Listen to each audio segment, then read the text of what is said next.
नमस्कार साथियों, daily current affair show में आप सभी का बहुत-बहुत स्वागत है। इस वीडियो में साथियों हम लोग 2 दिन का करंट अफेयर कवर करेंगे।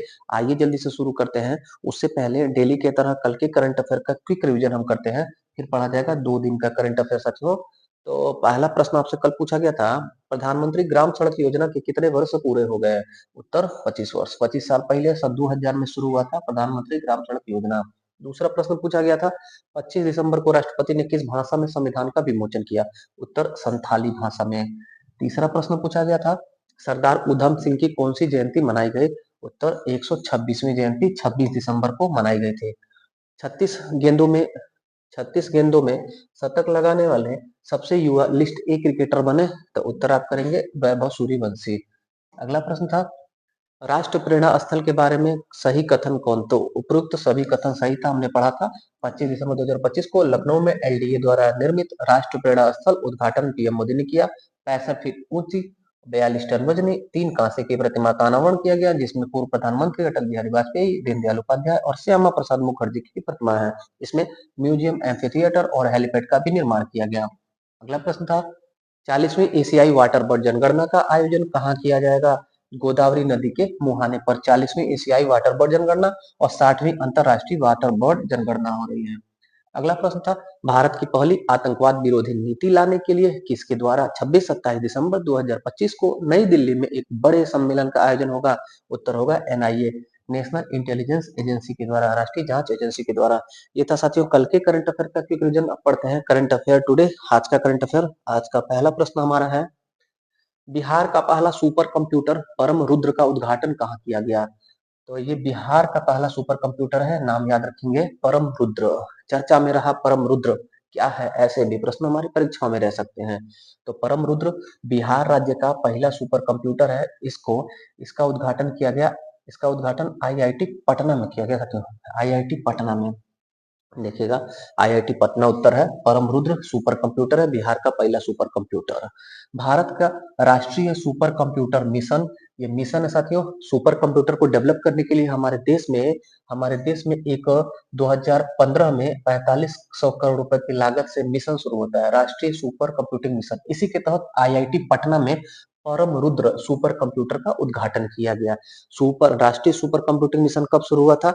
राष्ट्रीय सुपर कंप्यूटिंग मिशन मार्च 2015 में 4500 करोड़ रुपए की लागत से शुरू हुआ था। देश का पहला सुपर कंप्यूटर का नाम बताएं। अगर स्ट्रेटेजी के पूछे तो आप याद रख रहिए परम 8000। परम 8000 हमारे भारत का पहला सुपर कंप्यूटर है, जिसका निर्माण 1991 में हुआ था। सीडैक संस्था ने किया था। सीडैक के बारे में थोड़ा सा, सीडैक सीडैक साथियों इसका फुल फॉर्म है centre for development advance computing. Centre for development advance computing Pune में स्थित है, महाराष्ट्र के पुणे में स्थित है। यही साथियों सुपर कंप्यूटर का निर्माण करने वाली संस्थान है। सुपर कंप्यूटर से एक बात और, हमारे देश में सुपर कंप्यूटर का जनक, फादर ऑफ सुपर कंप्यूटर किसे कहा जाता है? विजय पी भटकर साहब को, विजय पी भटकर। अगला प्रश्न देखिएगा, भारत का पहला स्वदेशी एमआरआई स्कैनर किसके द्वारा शुरू किया गया? उत्तर क्या होगा? वोक्सेल ग्रिड कंपनी स्टार्टअप और जोहो जोहो और वोक्सेल ग्रिड दोनों ने मिल करके, यानी उत्तर हमारा होगा सी, दोनों ने मिल करके हमारे भारत का पहला स्वदेशी एमआरआई डेवलप किया है। ये क्या है साथियों? एमआरआई तस्वीर से आप समझ गए होंगे। ये एमआरआई स्वास्थ्य परीक्षण में उपयोग किया जाता है, पूरे होल बॉडी का टेस्टिंग हो जाता है साथियों। एमआरआई हमारी परीक्षाओं में हमने देखा है, इसका फुल फॉर्म पूछ दिया जाता है। तो फुल फॉर्म होगा magnetic magnetic resonance imaging. Magnetic magnetic resonance magnetic resonance imaging MRI का फुल फॉर्म है। फुल फॉर्म जरूर ध्यान रखे रहेगा। और साथियों अभी तक हमारे देश में जो यूज होता था वो विदेशी टेक्नोलॉजी का एमआरआई स्कैनर होता था। अभी स्वदेशी तकनीकी का एमआरआई स्कैनर बनाया गया है। वोक्सेल ग्रिड एक स्टार्टअप कंपनी है उसके द्वारा, और जोहो हमारे भारत की कंपनी है, इन दोनों के द्वारा मिल करके बनाया गया। डिटेल लिखिएगा, जोहो की मदद से वोक्सेल ग्रिड कंपनी ने भारत का पहला स्वदेशी एमआरआई स्कैनर डेवलप किया। वोक्सेल ग्रिड एक स्टार्टअप कंपनी है तो इसके बारे में थोड़ा सा, वो वोक्सेल ग्रिड स्टार्टअप कंपनी के संस्थापक अर्जुन अरुणाचलम है। इन्होंने इसकी स्थापना चंद्रपुर महाराष्ट्र में की थी। चंद्रपुर महाराष्ट्र के नागपुर जिले में स्थित है। अगला प्रश्न देखिएगा, भारतीय रेलवे ने किस वर्ष तक 48 शहरों में ट्रेनों की क्षमता को दोगुना करने का लक्ष्य रखा है? तो उत्तर हमारा होगा साथियों 2030 तक।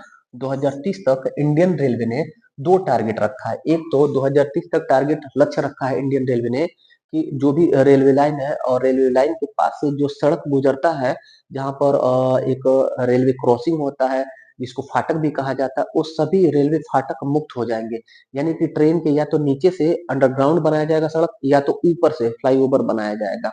यानी कि ये रेलवे क्रॉसिंग और वहां पर ठहरने का जो जाम की समस्या होती थी, उससे निपटारा हो जाएगा। 2030 तक देश में कोई भी रेलवे क्रॉसिंग नहीं बचेगा, या तो अंडरग्राउंड या तो ऊपर से जाइए। तो दूसरी बात, वो पहला टारगेट है। और दूसरा टारगेट है कि 48 शहरों में ट्रेनों की क्षमता डबल कर दी जाएगी। मतलब अगर कोई शहर है वहां पर 6 ट्रेनें आती और जाती थी, तो वहां पर 12 ट्रेनें हो जाएंगी। अगर कोई शहर है, जंक्शन है बड़ा, जहां डेली 100 ट्रेनें आती जाती थी, तो वहां पर 200 हो जाएगा। यानी 2030 तक भारतीय रेलवे ने 48 शहरों में ट्रेनों की क्षमता को दोगुना करने का लक्ष्य रखा है। 48 और 2030 भारतीय रेलवे दोगुना करने का लक्ष्य। थोड़ा सा हम बात करेंगे स्टैटिक जीके में साथियों भारतीय रेलवे के बारे में। हमारे देश में रेलवे की शुरुआत 16 अप्रैल 1853 ईस्वी को होती है। उस समय गवर्नर जनरल था Lord Dalhousie. Lord Dalhousie governor general के समय में भारतीय रेलवे पहली बार चलती है। बम्बई से बम्बई से थाने के मध्य चलती है। महाराष्ट्र में बम्बई से थाने के मध्य, और दूरी 34 किलोमीटर। इसमें इंजन महत्वपूर्ण रहता है। 3 इंजन था इसमें। 3 इंजन का नाम सिंधु, सिंधु साहब, सिंधु साहब और सुल्तान। 3 इंजन युक्त हमारे देश में पहली ट्रेन 16 अप्रैल 1853 ईस्वी लॉर्ड डलहौजी के शासनकाल में चली थी। और उसके बाद साथियों लॉर्ड कर्जन के समय में लॉर्ड कर्जन के समय में कर्जन के समय में 1905 में रेलवे एक्ट आता है, रेल अधिनियम आता है 1905 ईस्वी में, लॉर्ड कर्जन के समय में। और पहला साथियों अगर पूछा जाए कि पहले इलेक्ट्रिक ट्रेन कब आई थी, तो 1925 में पहले इलेक्ट्रिक ट्रेन हमारे देश में पहले इलेक्ट्रिक ट्रेन कब शुरू हुई? पहले इलेक्ट्रिक ट्रेन 1925 में। आगे बढ़ते हैं, अगला प्रश्न देखते हैं। दुनिया का सबसे बड़ा ओपन एयर थिएटर धन्नु यात्रा की शुरुआत कहाँ हुई? धन्नु यात्रा साथियों, जन्नु यात्रा ना है, धन्नु यात्रा। और एक बात कि धन्नु यात्रा, बाली यात्रा, जगन्नाथ यात्रा, ये यात्रा नाम से कोई भी अगर उत्सव, महोत्सव, त्योहार, पर्व पूछा जाए तो आप तुरंत उड़ीसा चले जाइएगा। धन्नु यात्रा की शुरुआत हो गई उड़ीसा में, जो साथियों इस बार दुनिया का सबसे बड़ा ओपन एयर थिएटर होगा। ओपन एयर थिएटर, ये रंगमंच होगा साथियों उड़ीसा राज्य में। धनु यात्रा एक पर्व है, उड़ीसा में मनाया जाता है।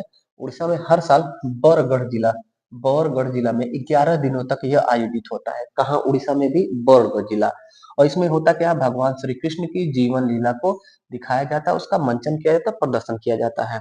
धनु यात्रा साथियों हमारे देश का राष्ट्रीय महोत्सव भी है। राष्ट्रीय महोत्सव का दर्जा दिया गया है धनु यात्रा को। पूरा का पूरा जो शहर है, बरगढ़ जिला का जो ये शहर है, वहां साथियों मथुरा के तरह, पूरा पौराणिक शहर मथुरा के तरह उस शहर को प्रदर्शित किया जाता है, परिवर्तित किया जाता है। मतलब उस दौरान आप अगर जाएं बरगढ़ जिला में, तो आपको महसूस होगा कि आप मथुरा में हैं। यही चीज है। बाकी उड़ीसा में अन्य पर्व और महोत्सव उत्सव होते हैं। जगन्नाथ रथ यात्रा, बाली यात्रा, रज पर्व, कलिंगा महोत्सव, कोणार्क महोत्सव। फिर से देखिएगा, जगन्नाथ रथ यात्रा, बाली यात्रा, रज पर्व, कलिंगा महोत्सव और कोणार्क महोत्सव, ये सब उड़ीसा का महत्वपूर्ण महोत्सव है। आगे बढ़ जाते हैं, अगला प्रश्न है, हाल ही में किसे badminton world federation BWF athletics commission में चेयरपर्सन चुना गया? देखिएगा साथियों, महत्वपूर्ण है। चेयरपर्सन का मतलब हुआ अध्यक्ष, चेयरमैन मतलब भी अध्यक्ष, चेयरपर्सन मतलब भी अध्यक्ष। चेयरपर्सन लगाने का उद्देश्य ये हो गया कि वो महिला और पुरुष कोई भी हो सकता है, इस नाते पर चेयरपर्सन लगा, चेयरमैन नहीं लिखा गया है। उत्तर हमारा होगा PB सिंधु। हमारे देश की बैडमिंटन खिलाड़ी, प्रसिद्ध बैडमिंटन खिलाड़ी PB सिंधु को BWF एथलेटिक्स कमीशन में चेयरपर्सन यानी कि अध्यक्ष नियुक्त किया गया। क्या है यह है साथियों बैडमिंटन का सर्वोच्च संस्थान, दुनिया का बैडमिंटन का सर्वोच्च संस्थान। जैसे फुटबॉल का फीफा है, क्रिकेट का ICC है, वैसे ही बैडमिंटन का सर्वोच्च संस्थान है बैडमिंटन बोर्ड फेडरेशन BWF। इसी में एथलेटिक्स कमीशन में हमारे भारत की खिलाड़ी, प्रसिद्ध खिलाड़ी PB सिंधु चुनी गई हैं चेयरमैन के रूप में, अध्यक्ष के रूप में, चेयरपर्सन के रूप में। थोड़ा सा डिटेल लिखिएगा BWF संस्थान के बारे में। ये साथियों इसका गठन हुआ था 5 जुलाई 1934 ईस्वी को। इसका हेडक्वार्टर है मलेशिया की राजधानी कुआलालंपुर में। इसमें मेंबर हैं, सदस्य हैं 202। बीडब्ल्यूएफ में वर्तमान में सदस्य 202 हैं। आगे बढ़ जाइएगा। अगला प्रश्न है, प्रसिद्ध सैंड आर्टिस्ट सुदर्शन पटनायक ने कहां पर विशाल विशाल सांता क्लॉज बनाकर रिकॉर्ड बनाया है?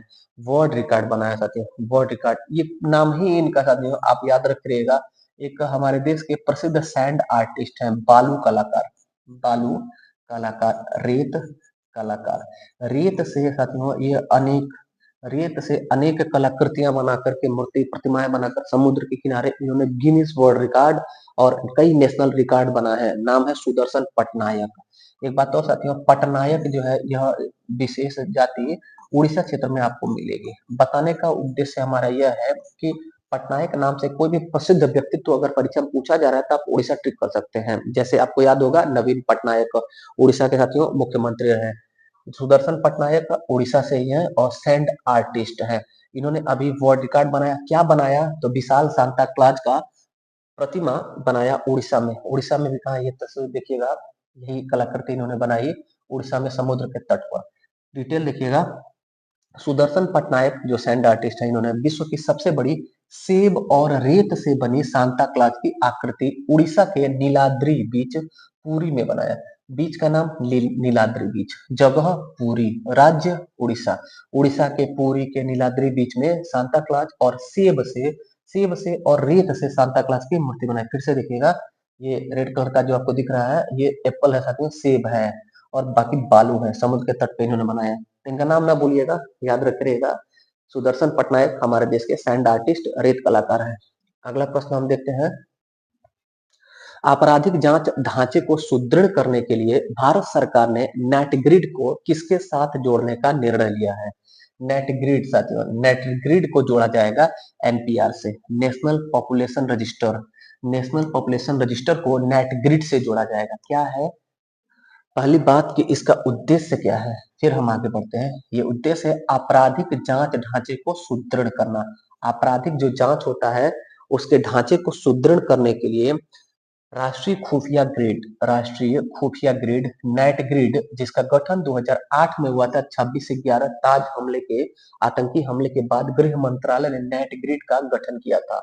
यही नेट ग्रिड के साथ मिल करके एनपीआर को जोड़ दिया जाएगा, नेशनल पॉपुलेशन रजिस्टर को जोड़ दिया जाएगा, ताकि किसी भी अपराधी का हिस्ट्री और उसका इतिहास पता चल सके और आने वाली जो भी गतिविधि होती है, आपराधिक गतिविधि, उस पर अंकुश लगाया जाए, लगाम लगाया जाए। इस चीज के लिए नेटग्रिड और एनपीए को जोड़ दिया गया है। नेटग्रिड 2008 में गठित हुआ, होम मिनिस्ट्री के अंतर्गत आता है, जिसके मिनिस्टर हैं अमित शाह जी। आगे बढ़ जाइए साथियों। अगला प्रश्न, हाल ही में भारतीय मानक ब्यूरो ने किस उत्पाद के लिए पहला मानक जारी किया? उत्तर होगा अगरबत्ती। बहुत सारे प्रोडक्ट उत्पादों के लिए एक मानक जारी किया गया है बीआईएस के द्वारा। अभी हाल ही में हम पढ़ रहे हैं दिसंबर 2025 में अगरबत्तियों के लिए एक मानक जारी किया गया है। किसके द्वारा? भारतीय मानक ब्यूरो बीआईएस के द्वारा। बीआईएस ने राष्ट्रीय उपभोक्ता दिवस यानी कि 24 दिसंबर राष्ट्रीय उपभोक्ता दिवस के अवसर पर अगरबत्तियों के लिए भारत का पहला मानक नाम इसका IS 19412 2025 सन 2025 में आ रहा है, इसलिए इसका नाम 2025 है। और IS इंडियन स्टैंडर्ड 19412 ये नाम रख रहेगा। आप याद रखिएगा यह क्रम, ये सीरियल नंबर 19412 का संबंध किससे है? अगरबत्तियों का यह मानक है, स्टैंडर्ड है IS 19412 और सन होता है 2025। ये जारी किया गया बीआईएस के द्वारा। भारत साथियों दुनिया का सबसे बड़ा अगरबत्ती का उत्पादक और निर्यातक है। अगरबत्ती का सबसे बड़ा उत्पादक और निर्यातक देश कौन है? तो हमारा भारत है। अगला प्रश्न देखिएगा। केंद्र सरकार ने सुप्रीम कोर्ट में 3 नए अतिरिक्त सॉलिसिटर जनरल की नियुक्ति की है। निम्न में से कौन इसमें शामिल नहीं है? तो उत्तर हमारा हो जाएगा साथियों ABCD। ऐश्वर्य भाटी। ऐश्वर्य भाटी के अलावा जितने नाम आप पढ़ रहे हैं वह सब हमारे देश के अतिरिक्त सॉलिसिटर जनरल नियुक्त हुए हैं। दविंदर पाल सिंह जी और कनक मेडला रविंद्र कुमार और अनिल कौशिक, इन तीनों लोगों को केंद्र सरकार ने अपना एडिशनल सॉलिसिटर जनरल नियुक्त किया। एडिशनल सॉलिसिटर जनरल नियुक्त किया। ये साथियों महाधिवक्ता के सहयोगी होंगे, सहायक होंगे। जैसे एक होते हैं साथी एजी, अटॉर्नी जनरल, ये होते हैं महान्यायवादी, महान्यायवादी। इनका गठन अनुच्छेद 76 में, भारतीय संविधान के अनुच्छेद 76 में इनकी नियुक्ति है। ये भारत सरकार के सबसे बड़े वकील होते हैं और इनके कई सहयोगी होते हैं। भारत सरकार का केंद्र का पक्ष सुप्रीम कोर्ट में यह रखते हैं, यही इनका कार्य होता है। तो साथियों इनके सहयोग के लिए एक सॉलिसिटर जनरल भी होते हैं। अब उन सॉलिसिटर जनरल के सहयोग के लिए 3 और एएसजी होंगे, असिस्टेंट सॉलिसिटर जनरल। 3 नए सहायक सॉलिसिटर जनरल होंगे जिनका कार्यकाल 3 वर्ष होगा। केंद्र सरकार सुप्रीम कोर्ट में अपना पक्ष अच्छे से नहीं रख पा रही थी, इसी कारण से केंद्र सरकार ने 3 नए एडिशनल सॉलिसिटर जनरल को अपने पक्ष में पैरवी करने के लिए नियुक्त किया। इसका उद्देश्य क्या होगा? शीर्ष न्यायालय में सरकार की पैरवी अब ये करेंगे। एएसजी जो है सरकार की पैरवी के लिए है, यानी कि अब जो है सरकार का प्रतिनिधित्व सुप्रीम कोर्ट में और थोड़ा सा बढ़ जाएगा। आगे बढ़िएगा। अगला प्रश्न है, किस युवा क्रिकेटर को राष्ट्रपति ने राष्ट्रीय बाल पुरस्कार से सम्मानित किया? साथियों हमने थोड़ा सा डिस्कस किया भी था। 26 दिसंबर के तारीख को वीर बाल दिवस के दिन एक बच्चे को 9 वर्षीय बच्चे सौरभ कुमार को हम लोगों ने पढ़ा था, जिसने बिहार में 3 पोखरे तालाब में डूब रहे बच्चियों का जान बचाया। उसको प्रधानमंत्री बाल वीरता पुरस्कार से सम्मानित करने की घोषणा की गई। राष्ट्रपति उसको सम्मानित भी करेंगे। तो साथियों ये प्रश्न था हमारा प्रधानमंत्री राष्ट्रीय बाल पुरस्कार। यह अभी हाल ही में एक युवा क्रिकेटर हमारे देश के वैभव सूर्यवंशी हैं, इनको भी यह पुरस्कार प्रदान किया जाएगा। सौरभ कुमार बिहार से, वैभव सूर्यवंशी बिहार से। तो दोनों लोग को ये देखिए, सौरभ कुमार है और ये वैभव सूर्यवंशी है। युवा क्रिकेटर वैभव सूर्यवंशी, राष्ट्रपति इनको राष्ट्रीय बाल पुरस्कार, प्रधानमंत्री राष्ट्रीय बाल पुरस्कार से सम्मानित करेंगे। डिटेल देखिएगा। प्रधानमंत्री राष्ट्रीय बाल पुरस्कार 5 से 18 वर्ष, कितना उम्र? 5 से 18 वर्ष के बच्चों को भारत का सबसे बड़ा दिया जाने वाला नागरिक सम्मान है। भारत का सर्वोच्च नागरिक सम्मान होता है भारत रत्न, और 5 से 18 वर्ष के बच्चों के लिए सबसे बड़ा सम्मान होता है, भारत का सर्वोच्च नागरिक सम्मान होता है प्रधानमंत्री राष्ट्रीय बाल पुरस्कार। साथियों वीर बाल दिवस जब 26 दिसंबर को मनाया जाता है, उसी अवसर पर राष्ट्रपति ने प्रधानमंत्री बाल पुरस्कार के तहत 18 राज्यों के 20 बच्चों को सम्मानित किया, जिसमें बिहार का 9 वर्षीय बालक सौरभ कुमार और साथियों युवा क्रिकेटर वैभव सूर्यवंशी शामिल है। 2 नाम महत्वपूर्ण हो जाता है। अगला प्रश्न देखिएगा। अंतरराष्ट्रीय महामारी तैयारी दिवस प्रत्येक वर्ष कब मनाया जाता है? उत्तर होगा 27 दिसंबर को।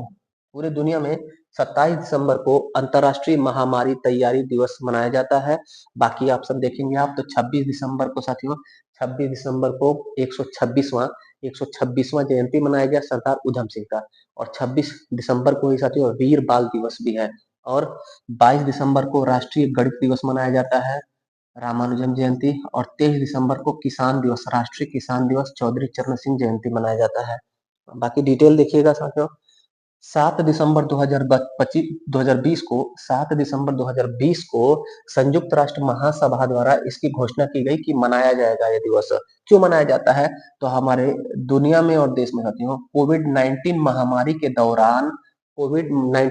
के दौरान कोई भी एक ऐसा स्ट्रेटजी या प्लान नहीं था जिससे देश, दुनिया, बाकी राज्यों को नियंत्रित किया जा सके, लोगों को तत्काल राहत दिया जा सके। तो ऐसी कमी महसूस हुई, उसी के प्रति जागरूकता के लिए संयुक्त राष्ट्र संघ के महासभा ने डिक्लेयर किया एक दिवस मनाने का, जिसका नाम है अंतरराष्ट्रीय महामारी तैयारी का दिवस। यानी कि आप जो है कोई भी एपिडेमिक महामारी अगर हो रही है तो उस दौरान तैयारी मत करिए, आप पहले से प्रिपेयर रहिए, आप पहले से अपनी तैयारी किए रहिए। आपदा कभी भी आ सकती है, महामारी कभी भी आ सकती है।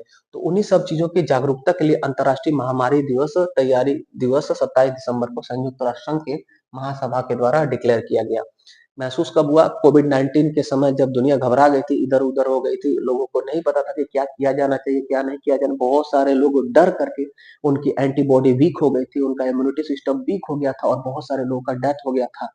सरकार के पास भी कोई प्लान नहीं था और लोगों के पास भी कोई प्लान नहीं था। तो वही उसी के प्रति जागरूक करने के लिए, अवेयर करने के लिए यह दिवस मनाया जाता है। 7 दिसंबर को यह डिक्लेयर हुआ, 27 दिसंबर को मनाया जाता है। 12वां प्रश्न है, देश में 2 नई एयरलाइंस को मंजूरी मिली। देखिए साथियों बड़ा महत्वपूर्ण प्रश्न है भी। इंडिगो एयरलाइंस बड़ा चर्चा में रहा, 1 डेढ़ महीने 2 महीने जो भी यात्री थे, हवाई यात्री थे, उनको बहुत दिक्कतों का सामना करना पड़ा। इसी दौरान हम पढ़ रहे हैं कि हमारे केंद्र सरकार ने 2 नए एयरलाइंस को मंजूरी दिया। अच्छा खबर साथियों, मोनोपोली और डुओपोली जो होता है, एकाधिकार और द्वैधाधिकार, इसको समाप्त करके 2 नई एयरलाइंस को मंजूरी दिया है। कौन सी 2 नई एयरलाइन है? अल हिंद एयर और फ्लाई एक्सप्रेस। अल हिंद एयर और फ्लाई एक्सप्रेस 2 और कंपनियां हमारे विमानन बाजार में आ गई। कहाँ के? हमारे भारत के घरेलू विमानन बाजार में, इंटरनेशनल नहीं, घरेलू विमानन बाजार में। भारत की नागरिक उड्डयन मंत्रालय है, नागरिक उड्डयन मंत्रालय ने 2 नई एयरलाइन, नाम है अल हिंद एयर और फ्लाई एक्सप्रेस, इसको एनओसी प्रदान कर दिया। यानी अब इन लोग को नो ऑब्जेक्शन सर्टिफिकेट, अनापत्ति प्रमाण पत्र प्रदान कर दिया गया। अब ये जो है फ्लाइट उड़ाएंगे डोमेस्टिक। दोनों एयरलाइन कंपनी 2026 में अपना परिचालन शुरू करेंगी, ऐसा संभावना है, उम्मीद है। भारत दुनिया का तीसरा सबसे बड़ा घरेलू विमान बाजार है। घरेलू मतलब कि लखनऊ से दिल्ली, दिल्ली से बम्बई, बम्बई से कलकत्ता, चेन्नई, मतलब हमारे देश की सीमा के भीतर डोमेस्टिक फ्लाइट के लिए सबसे बड़ा मार्केट, दुनिया का तीसरा सबसे बड़ा मार्केट हमारा भारत है। और साथियों, अकेले इसमें, अकेले डोमेस्टिक फ्लाइट में सिर्फ इंडिगो की हिस्सेदारी 65% है। यानी हर 100 जहाज में से 65 जहाज इंडिगो का था। आगे बढ़िएगा, अगला प्रश्न है, कृत्रिम बुद्धिमत्ता लैब असिस्टेंट AILA नामक उन्नत AI प्रणाली किसके द्वारा विकसित किया गया? उत्तर होगा IIT Delhi. IIT Delhi, Indian institute of technology ने एक लैब असिस्टेंट डेवलप किया है। लैब असिस्टेंट किस चीज का? तो आर्टिफिशियल इंटेलिजेंस का, कृत्रिम बुद्धिमत्ता का। फुल फॉर्म इसका देखिएगा, artificial intelligence lab assistant, AILA नामक एक उन्नत AI प्रणाली डेवलप किया है IIT दिल्ली ने। किस चीज के लिए, क्या है? देखिएगा साथियों, इसका उद्देश्य होगा, नाम से ही हम देखते हैं कि आर्टिफिशियल इंटेलिजेंस जो क्षेत्र है, कृत्रिम बुद्धिमत्ता क्षेत्र है, उसी में प्रयोग किया जाएगा। लैब का मतलब होता है लेबोरेटरी, यानी प्रयोगशाला, प्रयोगशाला। आर्टिफिशियल इंटेलिजेंस पर प्रैक्टिकल किया जाएगा, प्रयोग किया जाएगा इस सेंटर, इस डेवलपमेंट, इस जो प्रणाली है, AI प्रणाली है, इसके अंतर्गत। एक प्रश्न साथियों याद रखिएगा, ग्लोबल AI समिट 2026 कहाँ होगा? ग्लोबल AI समिट महत्वपूर्ण है, हमारे हमारे भारत में होगा। 2026 में ग्लोबल AI समिट हमारे भारत में होगा। ये प्रश्न बहुत इंपॉर्टेंट है, याद रखिएगा। आगे बढ़ते हैं, ग्लोबल चेस लीग 2025 का खिताब किसने जीता? चेस, शतरंज से संबंधित एक टूर्नामेंट है, ग्लोबल चेस लीग 2025। इसका आयोजन हमारे भारत में हो सकियों। वहां पर आर प्रज्ञानंद और अनीश गिरी, इन दोनों लोगों ने खिताब जीत लिया, टूर्नामेंट को जीत लिया है। आर प्रज्ञानंद और अनीश गिरी ने ग्लोबल चेस लीग 2025 का खिताब जीता है। देखिएगा कहाँ हुआ? मुंबई में। ग्लोबल चेस लीग 2025 का आयोजन कहाँ हुआ? तो मुंबई में हुआ। यह तीसरा सीजन था और इसमें दोनों खिलाड़ियों ने जीता, नाम है अनिश गिरी और आर प्रज्ञानंद। अगला प्रश्न देखिएगा, 5वां राष्ट्रीय मुख्य सचिव सम्मेलन की अध्यक्षता किसने की? चीफ सेक्रेटरी, हर राज्यों के जो चीफ सेक्रेटरी हैं उनका कॉन्फ्रेंस हुआ है और 5वें क्रम का है। 5वां राष्ट्रीय मुख्य सचिव सम्मेलन की अध्यक्षता हमारे देश के प्रधानमंत्री मोदी जी ने किया। उत्तर होगा डी, PM मोदी। 5वां राष्ट्रीय मुख्य सचिव सम्मेलन की अध्यक्षता PM मोदी ने किया। क्या है, कहाँ हुआ, पूरा डिटेल देखिएगा।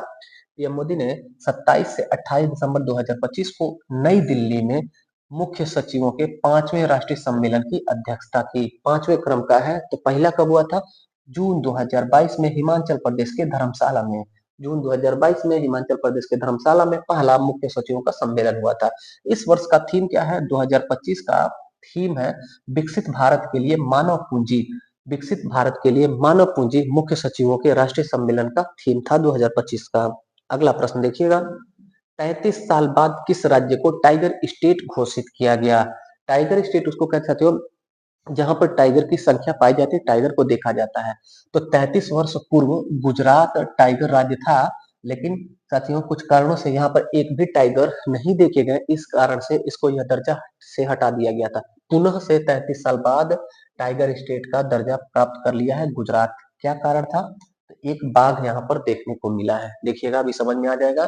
राष्ट्रीय बाघ संरक्षण प्राधिकरण NCTA साथियों, इसने रतन महल अभयारण्य गुजरात में है। वहां पर बाघ की उपस्थिति की पुष्टि की, बाघ को देखा है।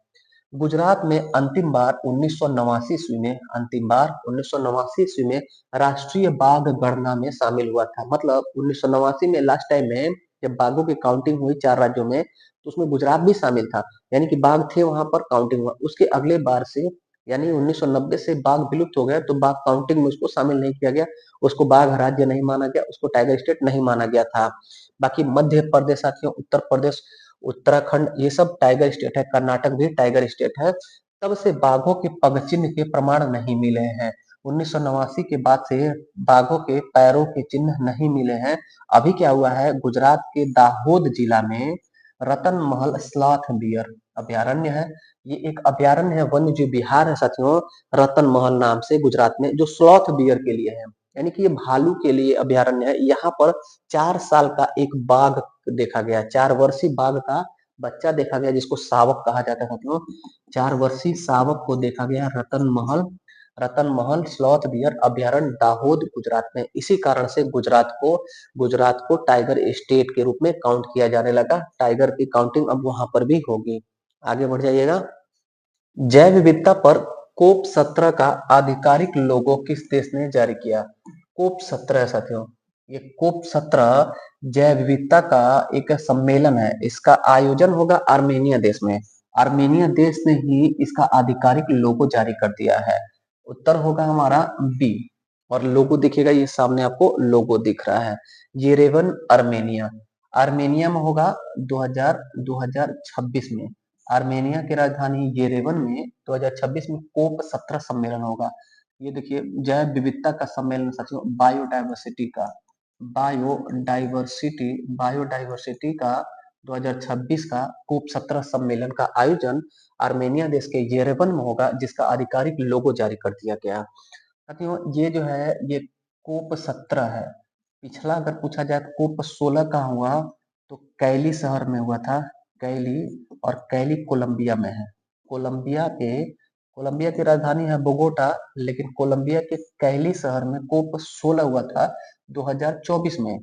2 साल पर होता है साथियों, फिर 2026 में 17वां हो रहा है। इसी प्रकार से एक मिलता जुलता कोप 17 के ही तरह साथियों कोप 29, 30, 31 भी आप पढ़े होंगे। ये जैसे जैव विविधता का है, वैसे ही क्लाइमेट चेंज, जलवायु परिवर्तन का एक होता है।